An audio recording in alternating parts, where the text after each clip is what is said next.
Hello, my name is Stephen Milton, and this is my Enhancement 3 presentation. There were 3 tasks that we had to do on this one. We had to first convert our nav bar into a call to the categories table and populate the nav bar with all the actual categories that we have there. And that is what this is doing.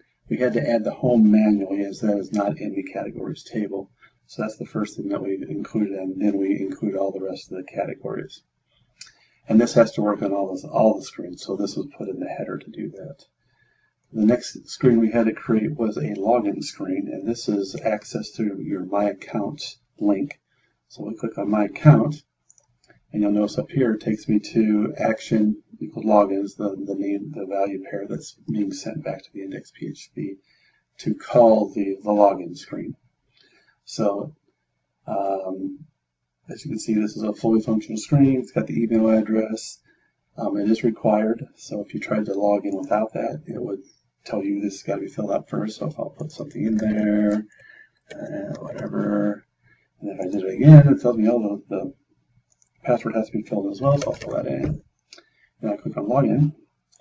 Right now, it doesn't actually do anything because the login doesn't send a value pair back, so it doesn't know what to do with it. So it basically resets the screen. I have to do it all again. So the next screen we have to do is, let's just do this. So the next screen we have to do is the create account screen.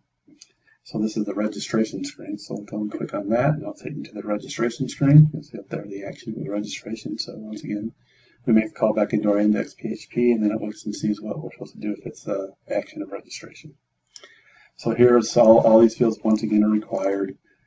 You'll notice that every one of them, so we'll have to put in a name, so I'll put in my name, all that, my email address, a password, and then click on register, and this actually sends me back to the home page, if that works. I don't want to save that. All right, so everything is fully functional, it works, so all that's good. All these screens are valid, so I got a valid CSS, I've got a valid HTML on the main page, which you'd expect because this was from the last one. If we go into the My Links page, we can validate it again. The CSS file is the same for all 3 of them, so all those are going to validate. The HTML is different, so we'll take a look at those, make sure those validate. That validates, and then we'll do the last screen, the registration screen, and make sure that validates as well. So the CSS is going to validate, it's the same file, and then the local HTML should validate too. All right, so all the screens validate, everything works good. Very happy with the way this turned out. Thank you.